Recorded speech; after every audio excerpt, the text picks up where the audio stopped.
శ్రీమాత్రే నమ. జయ గురు దత్తాత్రేయ నమ. ఈ వీడియోలో మనం తులారాశి వారికి అక్టోబర్ నెల మాస ఫలితాలు తెలుసుకునే ప్రయత్నం చేద్దాం. తులారాశి వారికి ఈ నెల ప్రారంభంలో శుక్రుడు లాభస్థానంలో సంచరించడం అన్నది చాలా వరకు అనుకూలమైనటువంటి విషయం. ముఖ్యంగా మీరు స్వయం కృషితో చేపట్టినటువంటి ఏ ప్రయత్నమైనా నెరవేరుతుంది. కొన్ని ఆకస్మిక శుభవార్తలు ఈ సమయంలో మీరు వినే అవకాశం ఉన్నది.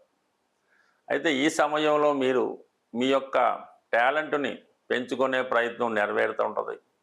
వృత్తిలో మార్పు కోరుకునే వారికి చాలా వరకు మంచి అవకాశాలు రావడం జరుగుతూ ఉంటుంది. అంటే ఎక్కువగా ఈ తులారాశి వారు అటు సినిమా రంగానికి, ఒక గ్లామర్ రంగానికి చెంది ఉంటారు. ఎక్కువగా ఈ ఫ్యాషన్ డిజైనింగ్, సినిమా, మీడియా ఇటువంటి వాటిలో ఉంటుంటారు.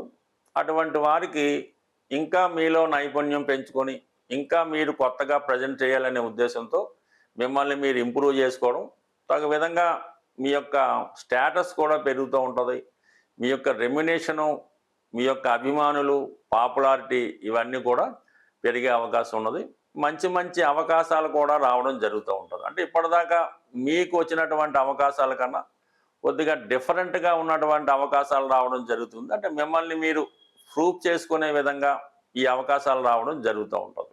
లగ్నంలో కుజుడు కూడా సంచరించడం జరుగుతుంది.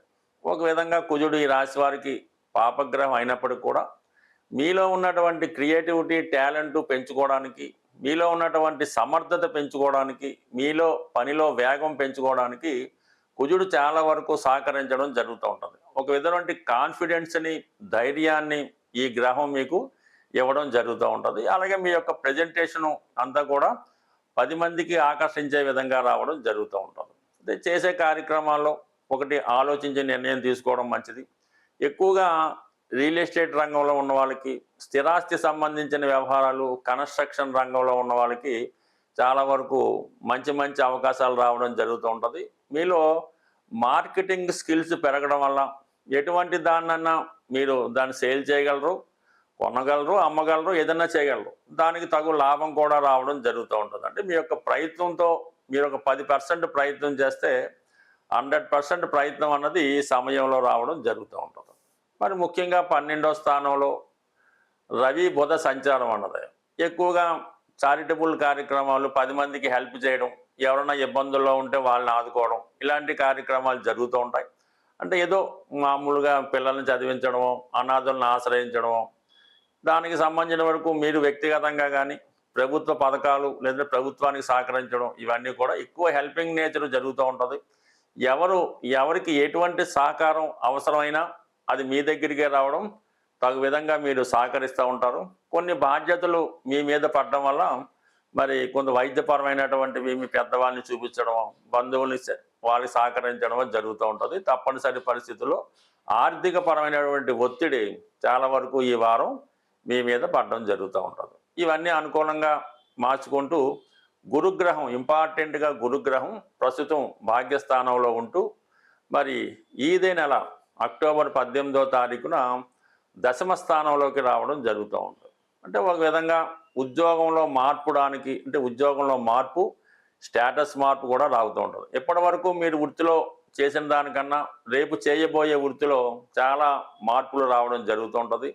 వృత్తిలో హోదా, గౌరవం పెరుగుతూ ఉంటుంది. ఇది మరికొందరి విషయంలో ఆధ్యాత్మిక చింతన పెరుగుతూ ఉంటుంది. అలాగే ఏదైనా ఒక సంస్థకి, ఒక దేవాలయానికి సహకరించడం, ఈ విధంగా కూడా జరిగే అవకాశం ఉంది. మరి దశమంలో ఉన్నటువంటి గురువు ధనస్థానాన్ని వీక్షిస్తూ ఉంటాడు. 2, 6, 10 యాక్టివేట్ అవ్వడం వల్ల ఉద్యోగపరమైనటువంటి అవకాశాలు చాలా ఎక్కువగా ఉంటాయి. అంటే ఎక్కువగా ఈ తులా రాశి వారికి ఒకరి కింద ఉద్యోగం చేయడం కన్నా మనమే 10 మందికి ఉపాధి అవకాశాలు కల్పించవచ్చు, లేదంటే మనమే స్వతంత్రంగా మనలో ఉన్నటువంటి టాలెంట్తో మన జీవితాన్ని మనమే జీవించవచ్చు అన్నటువంటి ఆలోచనలో ఉంటారు. అటువంటి వారికి కూడా ఇప్పుడు వచ్చినటువంటి గ్రహస్థితి, అంటే 6వ స్థానంలో ఉన్నటువంటి శని భగవానుడు, ఇవన్నీ కూడా మీకు సహకరిస్తాయి. అయితే కొన్ని నిర్ణయాలు తీసుకునే విషయంలో మాత్రం చాలా కన్ఫ్యూజ్ అవ్వడం జరుగుతూ ఉంటుంది. 5లో ఉన్నటువంటి రాహు కొన్ని అవకాశాలు వచ్చినప్పుడు ఒకేసారి 2-3 అవకాశాలు రావడం, ఏదో ఒకటి తేల్చుకోలేక అన్నింటిని వదులుకోవడం, కొంతమంది స్పెక్యులేషను, ఈజీ మనీ, ఈ షేర్ మార్కెట్ ఇటువంటి వాటిలో కొంత నష్టపోవడానికి కూడా అవకాశం ఉంటుంది. కాబట్టి అటువంటి కార్యక్రమాలకు మాత్రం ఈజీ మనీ జోలికి వెళ్లకుండా ఒక్క టాలెంట్తో కానీ వరకు ప్రయత్నం చేసుకుంటే మంచిది. అయితే ఏంటంటే ఈ తులా రాశి వారికి ఉన్నటువంటి బలహీనత ఏంటంటే చేసిన కార్యక్రమాన్ని మళ్ళా చేస్తూ ఉంటారు. ఏదో ఒకసారి సినిమా తీసాం నష్టపోయాం, మళ్ళా సినిమా తీసాం మళ్ళా నష్టపోయాం, అలాగా ఆ ప్రయత్నమే చేస్తూ ఉంటారు. కాబట్టి దాని నుంచి బయటపడలేకపోతూ ఉంటారు. మీలో కంపల్సరిగా మనకు ఒక చోట ఒక ప్రయత్నం చేసాం, అది కలిసి రాలేదు, అప్పుడు దానికోసం ఆలోచించి వేరే దానికి మారితేనే మంచిది తప్ప అందులోనే ఉండాలనే ఒక పట్టుదల మీ ఆలోచన మిమ్మల్ని చాలా వరకు ఆర్థికపరంగా వ్యక్తిగతంగా నష్టానికి కారణం అవుతుంటుంది. కాబట్టి దాని నుంచి బయటపడి కొత్త మార్గాల ద్వారా అన్వేషించుకోవడం వల్ల మీ అభివృద్ధి చాలా తొందరగా వచ్చే అవకాశం ఉంటుంది. మనం గోచార ఫలితాలు తెలుసుకునే ప్రయత్నంలో కేవలం మీ యొక్క చంద్రుడి యొక్క స్థితిని ఆధారంగా తీసుకుని మాత్రమే మిగతా గ్రహాలు సంచారాన్ని మీకు తెలియజేయడం జరుగుతూ ఉంటుంది. ఇందులో చెప్పిన ఫలితాలు చాలా వరకు జరగవచ్చు, జరగకపోవచ్చు. అయితే ఎలాగైతే చంద్రుడి యొక్క రాశి ఉంటుందో మిగతా రాశుల మీద కూడా, అంటే బుధుడు, శుక్రుడు ఈ రాశుల వారి మీద కూడా ఈ గ్రహాలు మారినప్పుడు దాని ప్రభావం కనబడుతూ ఉంటుంది. ఉదాహరణకి మీ జన్మజాతకంలో శుక్రగ్రహం ఉన్న చోటికి గురుగ్రహం వచ్చినా, గురుగ్రహ వీక్షణ ఉన్న వివాహం కంపల్సరీగా జరుగుతూ ఉంటుంది. అలాగే మీరు జన్మజాతకంలో శనిగ్రహం ఉన్న రాశిలోకి గురుగ్రహం వచ్చినా, గురుగ్రహం చూసినా మీకు ఉద్యోగం రావడం అన్నది జరుగుతూ ఉంటుంది. అలాగే బుధుడు ఉన్న రాశిని గురువు చూసినా, గురువు ఆ గ్రహం మీద సంచారం చేసినా విద్యలో అభివృద్ధి కలుగుతుంది, స్థిరాస్తి కొనుక్కునే ప్రయత్నాలు జరుగుతూ ఉంటాయి. అలాగే కేతువు ఉన్న స్థానంలోకి శని వచ్చినప్పుడు ఉద్యోగం పోవడం జరుగుతూ ఉంటుంది. రాహు ఉన్న స్థానంలోకి శని వచ్చినప్పుడు ఉద్యోగపరమైన అభివృద్ధి, టెక్నికల్ డెవలప్మెంట్ జరుగుతూ ఉంటుంది. అలాగే కుజుడు ఉన్న రాశిలోకి శని వచ్చినప్పుడు ఉద్యోగం పోవడం కానీ, అన్నదమ్ములతో విభేదాలు, ఈ ప్రమాదాలు లాంటివి జరుగుతూ ఉంటాయి. అలాగే రవి ఉన్న స్థానంలోకి శని వచ్చినప్పుడు తండ్రి గారికి ఇబ్బంది కలుగుతూ ఉంటుంది. అలాగే మీ సంతానం విషయంలో ఇబ్బంది పడవలసి ఉంటుంది. ఇలాగా ప్రతి గ్రహం మీద ఈ గోచార ప్రభావం ఉంటుంది. అందువల్ల సంపూర్ణంగా తెలుసుకునేవాళ్ళనుకున్నవారు, ప్రాథమిక జ్ఞానం ఉన్నవాళ్ళు వాళ్ళకి వాళ్ళు తెలుసుకోవచ్చు.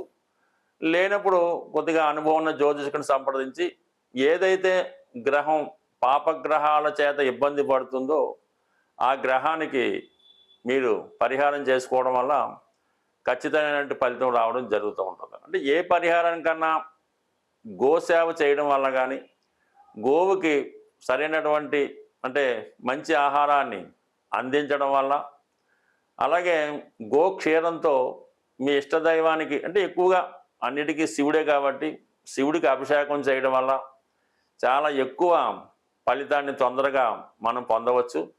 అయితే ఎక్కువగా ఉద్యోగపరమైన సమస్య ఉన్నా, వివాహపరమైన సమస్య ఉన్నా, పిల్లలు ఎడ్యుకేషన్ పరంగా రాణించలేకపోతున్నా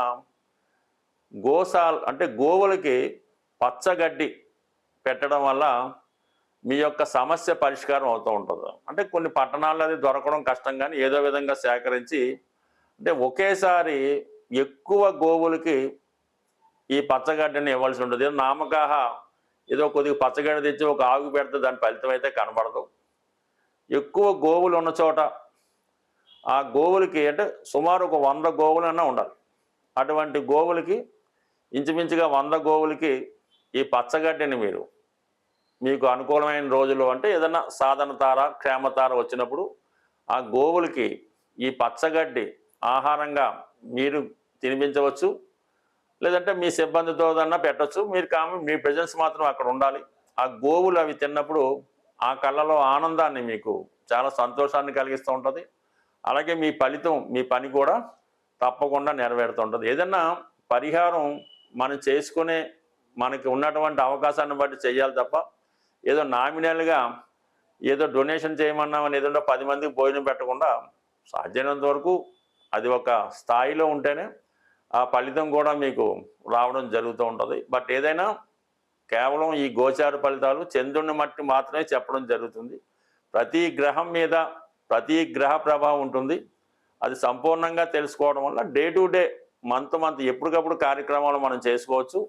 ఏదైనా మన దైవ బలంతో మన జాతకాన్ని మనమే మార్చుకోవచ్చు. స్వస్తి.